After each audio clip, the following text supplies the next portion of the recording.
Conakry, 6 avril 2017. Merci de l'attention et bienvenue dans cette édition. Donc voici le sommaire.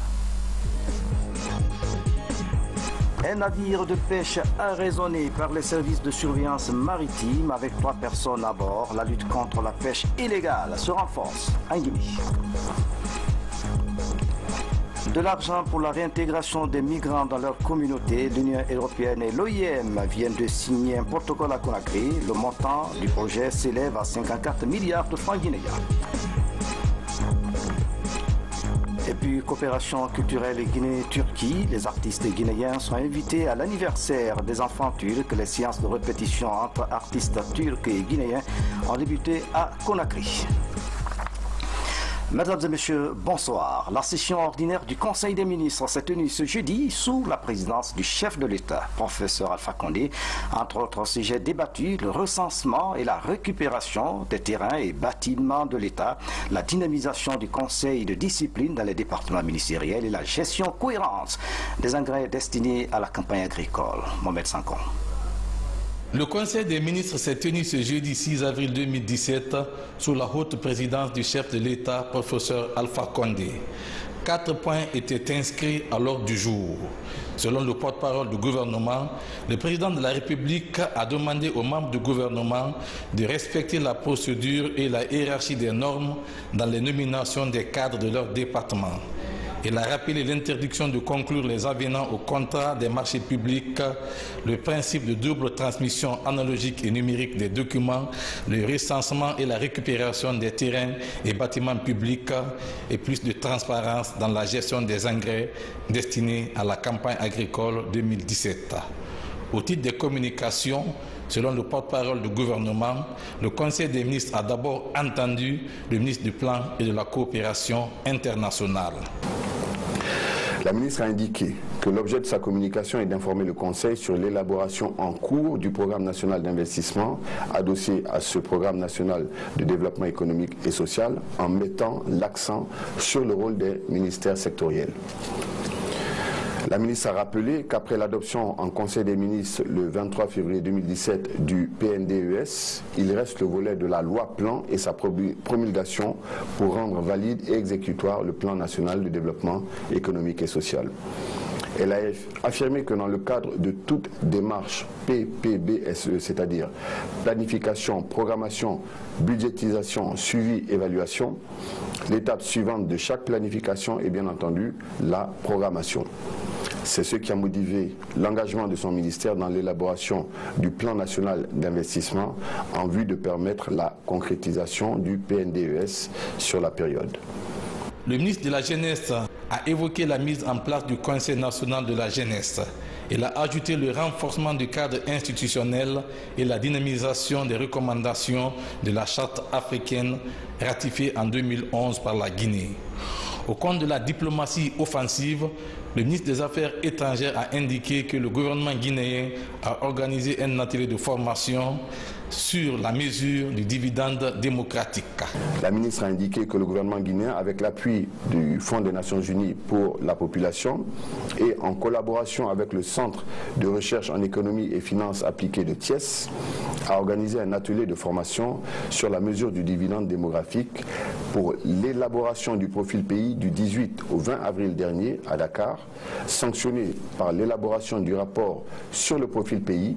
Ce rapport a fait l'objet de validation lors d'un atelier qui s'est tenu à Kindia du 20 au 24 mars 2017 et animé par les experts du CREFAT. La ministre a précisé que cet atelier s'inscrivait dans le cadre du renforcement des capacités techniques de 5 pays d'Afrique de l'Ouest, la Guinée, la Côte d'Ivoire, le Burkina, le Niger et le Tchad, en vue de l'appropriation de l'outil de mesure du dividende démographique par la méthode des comptes nationaux de transfert.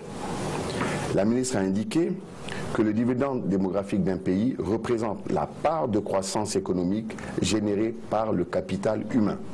Au terme des débats sur les différentes questions soulevées, le Conseil des ministres a porté des observations avant d'aboutir à certaines décisions. 1. Le Conseil décide la mise en place d'une commission réunissant le ministère en charge de l'urbanisme, le gouvernorat de Conakry et le patrimoine bâti public pour rationaliser et accélérer le processus de recensement et de récupération des terrains et bâtiments publics. 2. Le Conseil demande la mise en place au niveau de chaque préfecture de commissions préfectorales de réception des engrais. Les dites commissions comprendront le préfet, le directeur préfectoral de l'agriculture, les représentants de la CGP, du ministère des Finances et de la Chambre nationale d'agriculture. Dans les divers, le ministre de la Pêche a informé le Conseil de la saisie des documents non authentiques d'un navire supposé battre pavillon comorien. Le ministre de l'Agriculture a informé de l'arrivée prochaine de 27 500 tonnes d'engrais et la suite prévue sous quinzaine.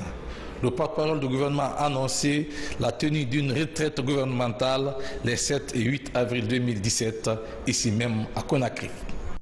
La transparence dans les industries extractives. Les membres du comité étaient en conclave ce jeudi à Conakry. Objectif finalisé et adopté, le plan annuel de travail. 118 activités sont programmées pour cette année. Mamadou Alphabali. Pour 2017, plus d'une centaine d'activités sont programmées par le comité de pilotage de l'ITIE-Guinée. Ce matin, ses membres discutent de la méthodologie de mise en œuvre des activités à réaliser. Une question domine les débats, la mobilisation des fonds. Le budget du plan de travail annuel de cette année se chiffre à plus d'1,5 milliard de francs guinéens.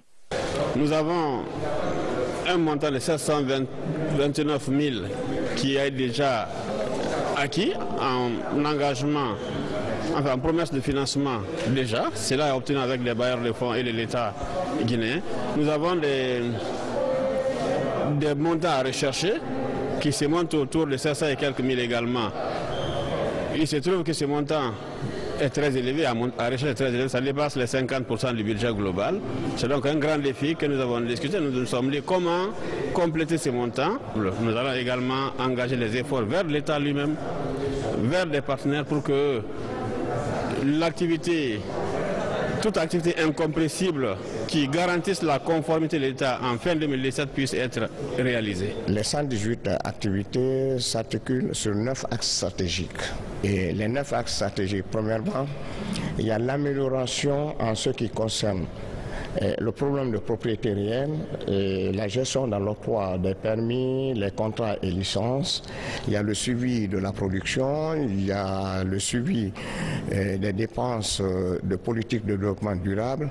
L'autre sujet en débat, le niveau des préparatifs de la dissémination des rapports ITIE 2013, 14 et 15 au niveau national.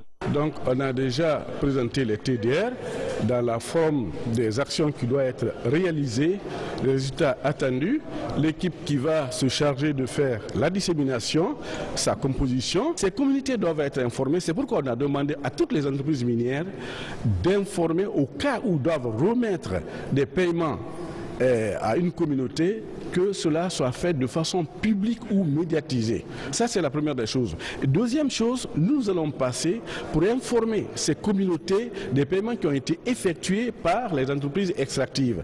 Ainsi, c'est à elles maintenant d'organiser des plateformes de dialogue pour qu'elles puissent orienter ces revenus vers le développement pour que la communauté soit prospère. Avec plus de 2/3 des réserves de bauxite mondiales, l'initiative pour la transparence dans les industries extractives est un levier important pour faire de la transparence dans la gouvernance minière un moyen de développement local et national. Actualité douanière, la Direction générale des douanes tient à Conakry sa première rencontre trimestrielle de l'année 2017. Elle a réuni les directeurs régionaux et centraux des douanes. C'est une sorte de revue à mi-parcours de l'année budgétaire. Alassane Yogobari.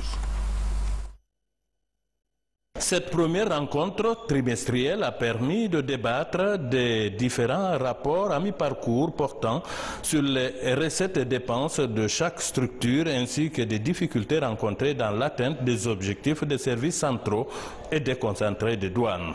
Nous venons de terminer le premier trimestre. Il faut voir est-ce que les services ont été exécutés conformément au plan d'action que nous avons ensemble élaboré et adopté lors de la réunion annuelle des douanes. Parmi ces mesures, il y a des mesures quantitatives, il y a des mesures structurelles.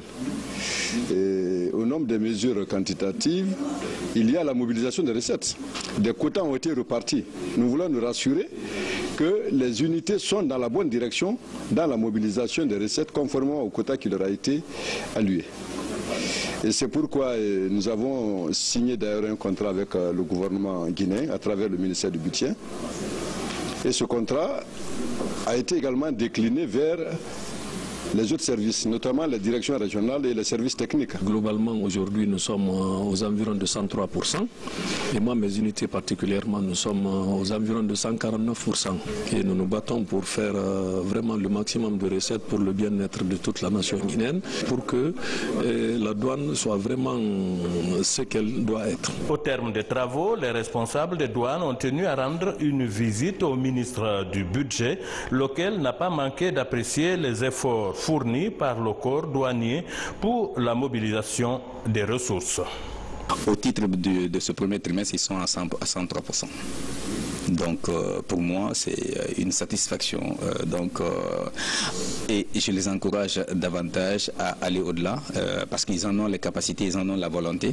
Et nous essayons, en tout cas, avec l'appui du président de la République et du Premier ministre, de mettre les moyens à leur disposition pour que cela puisse, qu'ils puissent aller au-delà de des limites établies par la loi de finances 2017. Le chef du département du budget a saisi l'occasion pour annoncer le renouvellement des engins roulants en faveur des gardiens du cordon douanier guinéen en vue de favoriser plus d'efficacité sur le terrain. Un appel particulier a été lancé à la douane de continuer à sécuriser les citoyens guinéens par une lutte acharnée contre l'importation frauduleuse de tout produit prohibé. Je vous le disais en titre, un navire de pêche non identifié a été arraisonné par les services de surveillance maritime. Le bateau est arrivé dans les eaux guinéennes depuis près de 2 semaines avec à son bord 3 personnes. Selon le ministre de la Pêche, c'est l'Union européenne qui a sonné l'alerte. Suivez ce reportage signé de Saïdou Bandiaï.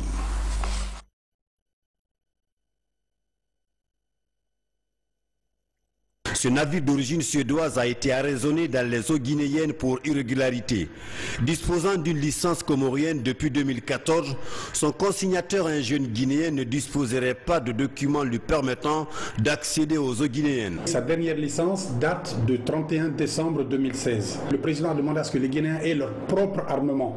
C'est dans ce sens-là, j'ai été très inspiré par ce message et je me suis battu, je me suis endetté, je me suis beaucoup endetté pour aller négocier ce navire à Dakar. J'ai réussi à le détourner parce qu'il devait partir en Gambie. J'ai réussi à persuader le capitaine de venir travailler avec nous et de me vendre 51% des actions de ce navire. Donc ce qui fut fait, j'ai demandé un accès aux eaux guinéennes en toute légalité. J'ai tous les documents avec moi. Le bateau, il est rentré en toute légalité. La Guinée, dans son programme de réforme du secteur de la pêche, ne veut plus tolérer la présence de bateaux non conformes aux règles internationales. L'arraisonnement de ce bateau a d'ailleurs été rendu possible grâce à la collaboration de l'Union européenne. L'Union européenne m'a confirmé que la Suède a confirmé que le bateau a été radié de leur pavillon depuis 2014. Document à l'appui. Et que peut-être les documents qui avaient été émis avant 2014, ce sont ces documents qui ont été falsifiés pour que le navire s'en saisisse.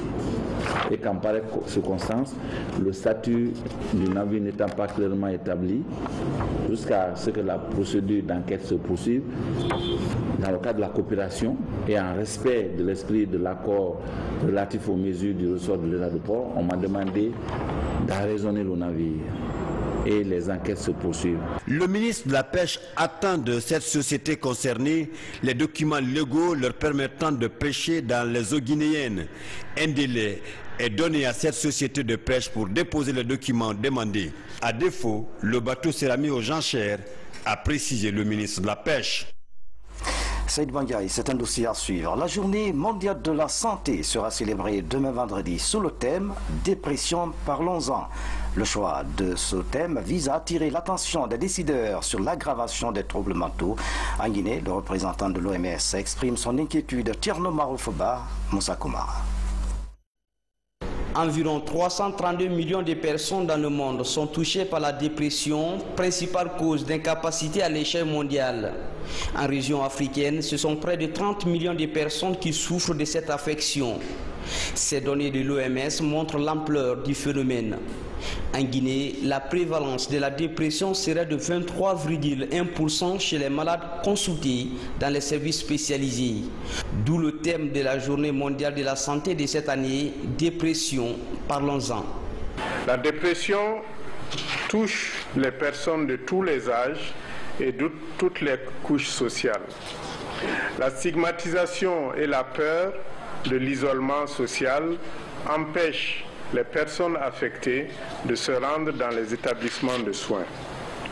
Pourtant, le simple fait de parler de la dépression peut aider à la prévention en mettant fin à la stigmatisation.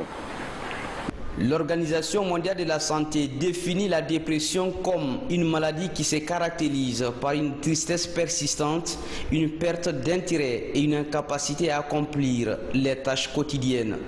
Ajoutez à cela l'usage nocif de l'alcool et la consommation de la drogue. Mais l'organisation onusienne envisage de nouvelles pistes de solutions. La région africaine connaît une grave pénurie de professionnels de santé mentale qualifiés. Avec seulement un psychiatre pour 1 million d'habitants et également un ratio identique pour les psychologues. À cela s'ajoute le manque de médicaments et de capacités en psychothérapie.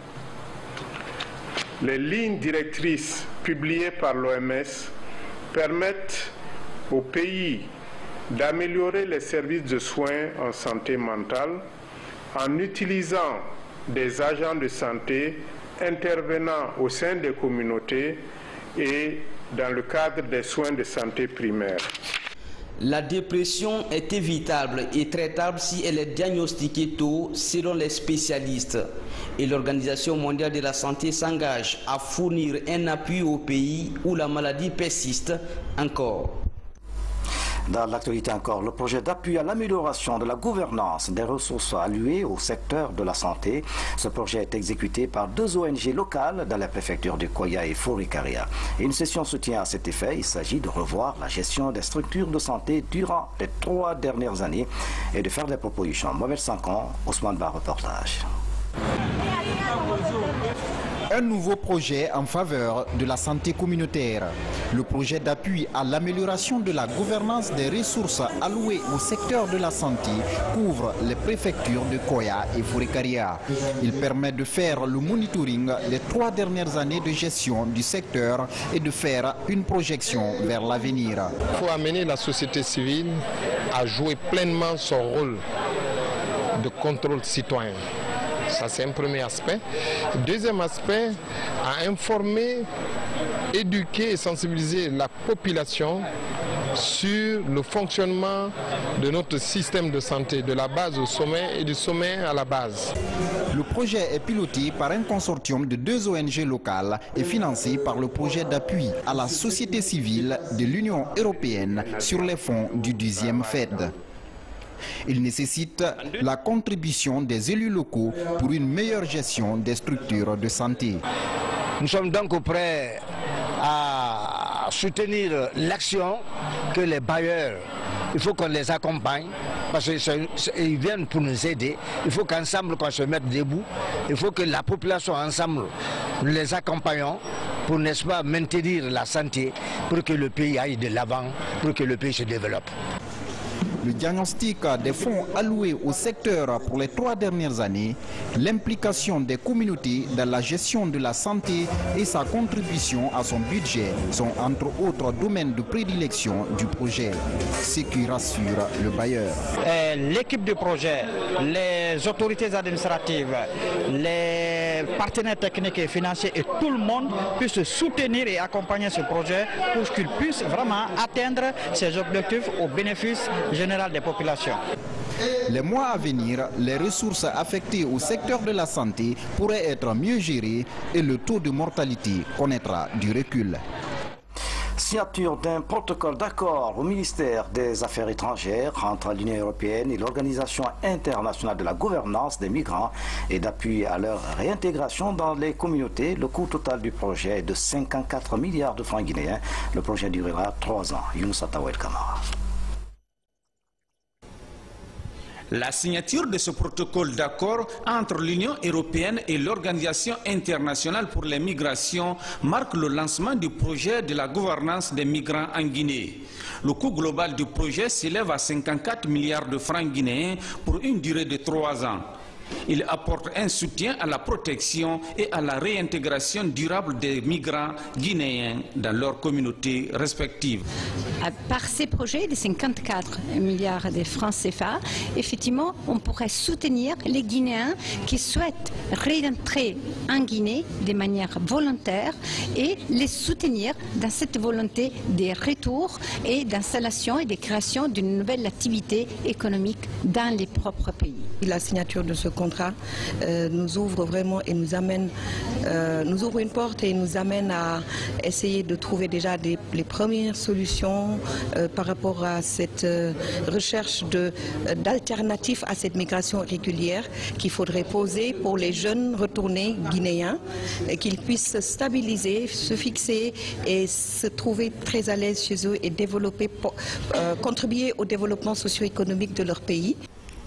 Selon les dernières enquêtes de l'OIM, le nombre de décès, l'exploitation et les abus enregistrés sur la route migratoire de la Méditerranée ont atteint des records. Et la Guinée occupe la tête des pays ayant le plus fort taux de départ des migrants en Afrique subsaharienne. D'où l'engagement du ministère des Affaires étrangères à accompagner ce projet. Donc tout ce que l'OIM a fait et continuera de faire pour les Guinéens, pour nos compatriotes, c'est parce que le gouvernement de la République de Guinée le souhaite. Nous le souhaitons vivement parce que nos compatriotes, les ressortissants, quand ils sont en danger à l'extérieur, c'est de notre responsabilité de leur venir en aide. C'est ce que nous essayons de concrétiser par la signature cet après-midi de cet accord d'allocation de 54 milliards de nos francs auprès de l'OIM. À travers ce projet de renforcement de la gouvernance des migrants, les communautés les plus touchées par les voyages clandestins sont visées. L'autre temps fort de cette édition, la formation des médias sur les techniques d'investigation de la corruption dans le secteur de l'électricité. La rencontre vient de se tenir à Fria. Elle a regroupé une trentaine de journalistes à l'initiative de centres de formation et de perfectionnement technique de communication et du projet Gouvernance et État de droit du PNUD. Lancy Koulibaly, notre reporter, a suivi les travaux pour 3 jours. Regardez. Juguler la corruption à travers les médias, la question était au cœur des débats de cet atelier de Fria. L'initiative du Centre de formation et de perfectionnement en technique de communication et le projet Gouvernance et État de droit du PNUD vise à renforcer les capacités des médias dans le cadre de la lutte contre la corruption. L'objectif étant d'amener à un changement de comportement à travers l'arme qu'est la communication. Il s'agit de donner les outils nécessaires professionnels aux journalistes pour détecter la corruption. Et le domaine d'application, vous le savez, c'est le domaine de l'électricité en République de Guinée, donc EDG. C'est une motivation majeure parce qu'aujourd'hui, vous savez, l'impact de la corruption sur ce secteur précisément et de façon générale sur tout le pays. Nous estimons que les enseignements que les participants ont reçus vont leur permettre effectivement de lutter contre la corruption, non seulement dans ce secteur-là, mais partout. La trentaine de participants a passé au peigne fin des sous-thèmes comme genre journalistique, corruption, actes et types de corruption, éthique et déontologie du journaliste. Les débats en plein air et dans les groupes de travail ont permis aux participants de cerner tous les aspects liés à cette thématique. Il a été question autour de ces 3 jours de suivre des formations sur les techniques d'investigation de la corruption dans le secteur de l'électricité.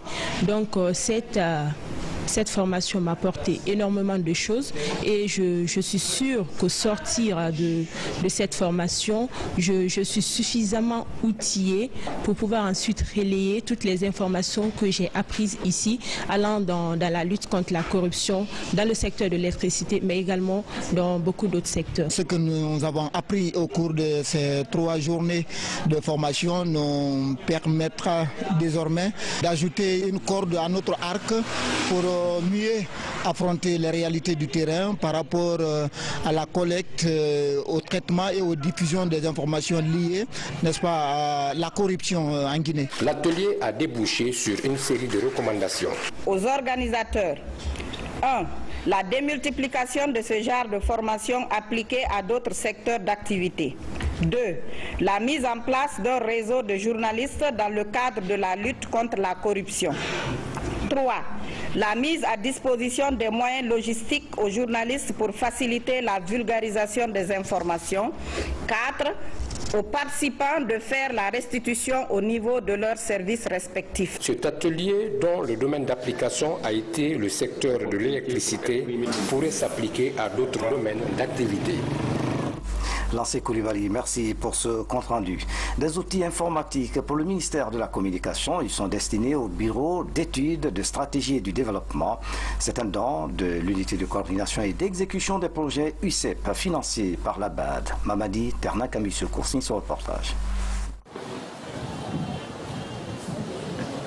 Le bureau d'études de stratégie et de développement du ministère de la Communication trouve son salut dans sa bonne collaboration avec l'unité de coordination et d'exécution des projets. L'UCEP lui offre 3 ordinateurs bureautiques et accessoires composés d'imprimantes, d'ondulaires et de cartouches d'encre. Cette dotation en outils informatiques permettra à la direction du bureau d'études de stratégie et de développement d'améliorer l'environnement de travail de ses employés. Nous attendions d'abord l'amélioration du travail, cadre du travail, et aussi la production à temps réel des données, notamment surtout la collecte, le traitement et la diffusion des données en ce qui concerne la programmation des investissements publics.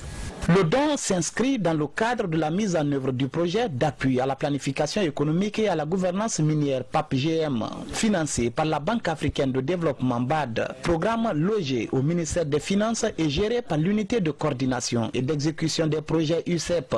Nous accordons une très grande importance à l'appui au bureau d'études, parce que le bureau d'études constitue le laboratoire, le centre de conceptualisation des programmes et des projets qui doivent être exécutés au niveau du ministère et qui permettent au ministère justement d'atteindre ses objectifs, les objectifs qui lui ont été fixés par le gouvernement. Donc donner la possibilité à ce service de travailler dans les conditions optimum, pour nous c'est très utile et c'est très encourageant. Le geste intervient après une série de formations de renforcement de capacité des cadres et il vient en appui à un service dépourvu de tout moyen informatique pour mener à bien sa mission de coordination de l'ensemble des activités liées à la communication. Remise des diplômes aux stagiaires du bataillon de la sécurité présidentielle et du bataillon spécial des blindés. C'est au terme de plusieurs mois de formation. 76 stagiaires sur 77 ont bénéficié du certificat technique numéro 2 blindé, car un de leurs, Alseni Sissé, a trouvé la mort. Le reportage de sergent-chef Lamine Sanakamara, correspondant de la presse militaire.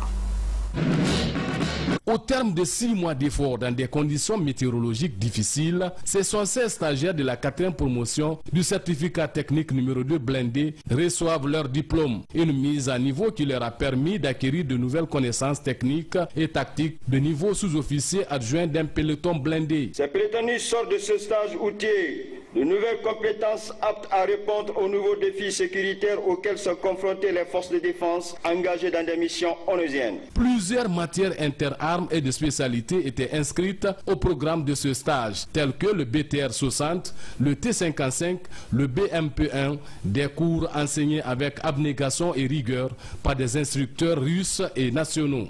Cette formation a 2 buts principaux qui sont le renforcement des capacités opérationnelles des forces armées guinéennes, la mise à niveau permanente des soldats. Au regard des résultats, je ne peux que vous remercier, vous féliciter, mais surtout vous inviter à entretenir les acquis. Ce que vous avez reçu comme formation, sur tous les cieux du monde, dans toutes les armées, c'est les mêmes notions.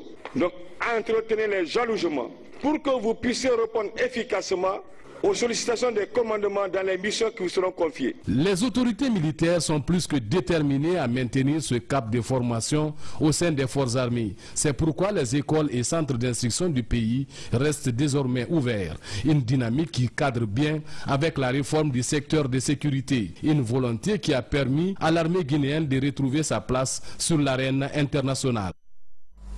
Les lauréats du concours mathématique viennent de séjourner à Kigali au Rwanda. Ils ont participé à la conférence sur l'écosystème de la connaissance, un projet africain pour développer les sciences mathématiques. Je vous le précise que ces lauréats ont été retenus à l'issue d'une compétition inter-école organisée par l'université Mahatma Gandhi.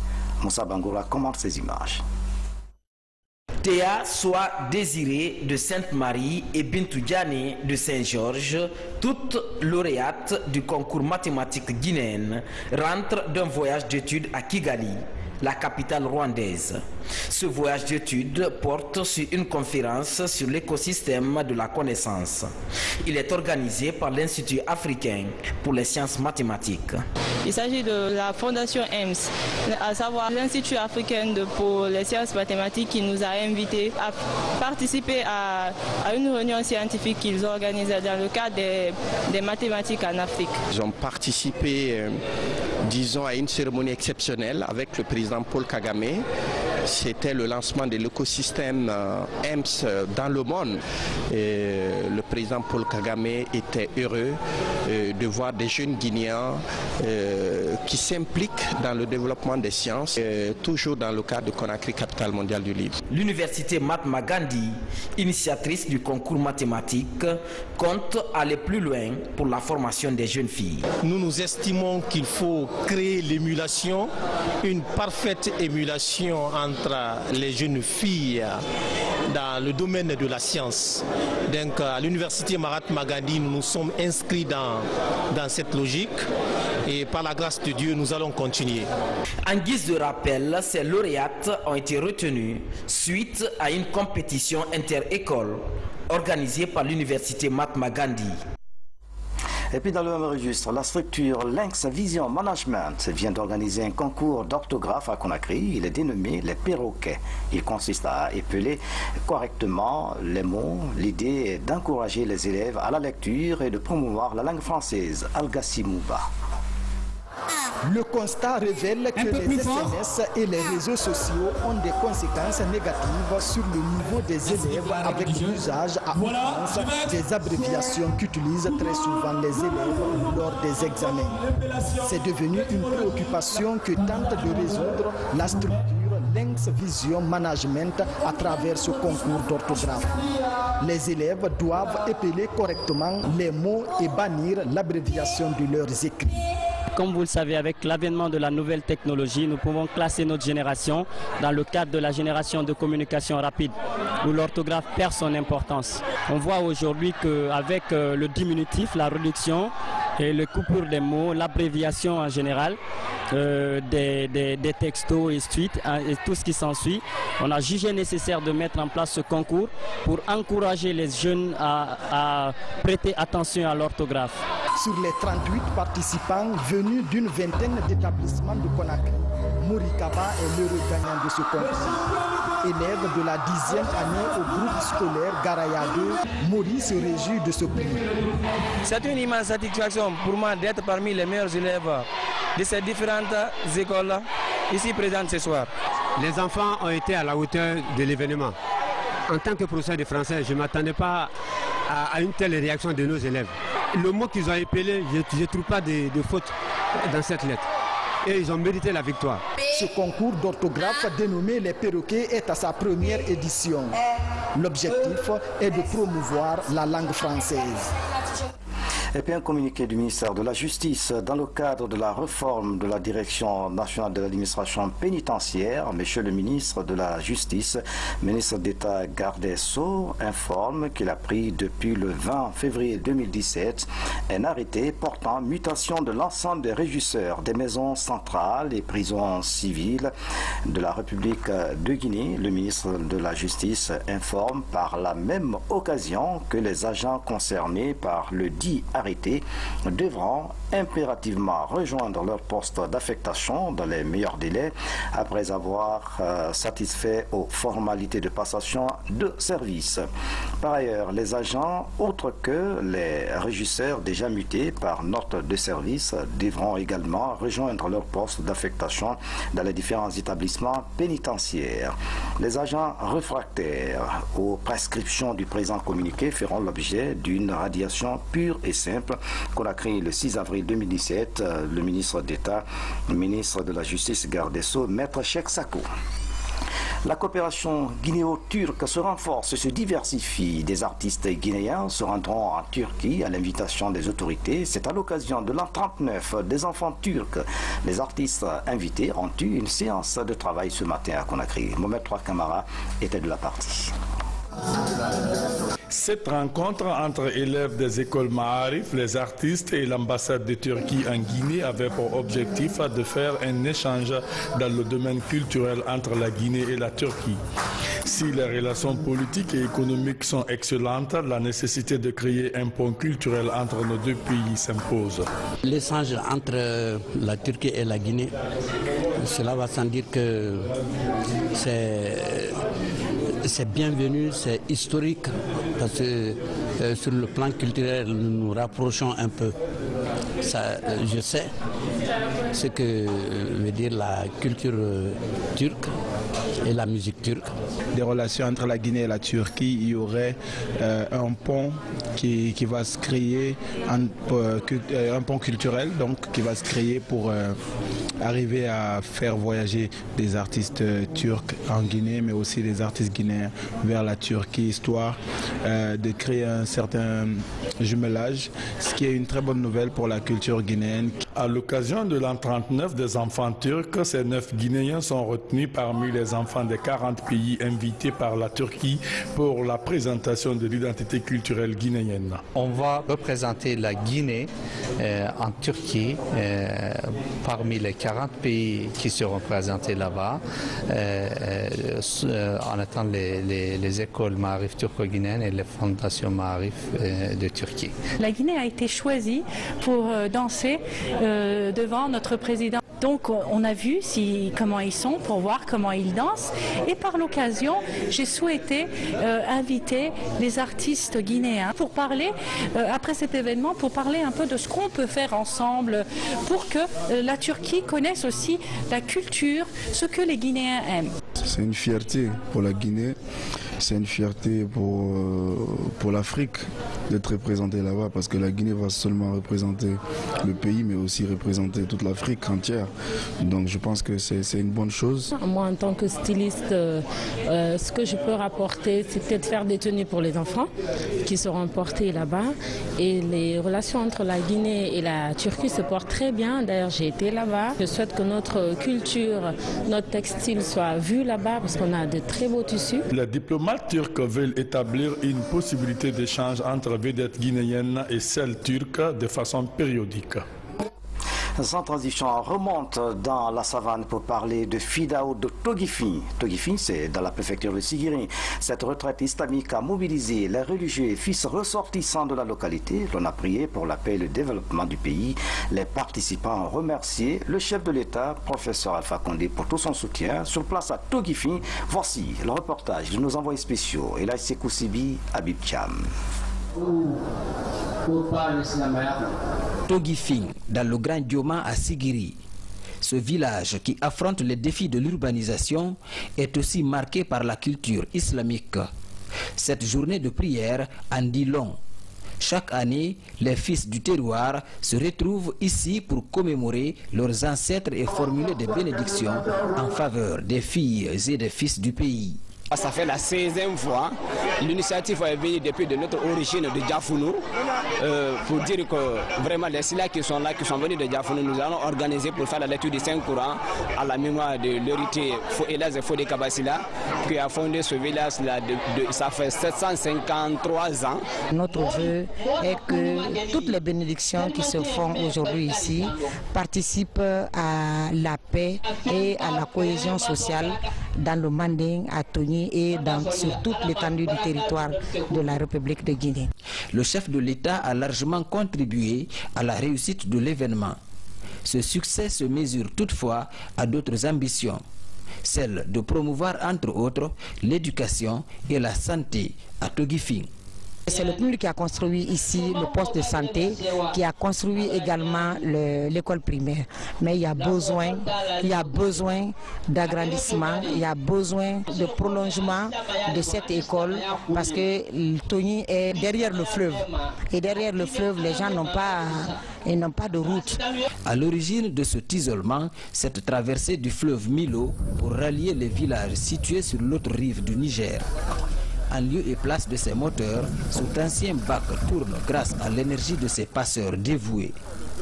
En période de crue, l'arsenal de ferraille est contraint à l'arrêt et le trafic interrompu aux grandes dames des habitants de Togifing. Voilà, mesdames et messieurs, c'est la fin de cette édition à tous. Merci de nous avoir suivis. Excellente soirée, où que vous soyez dans le monde. À bientôt.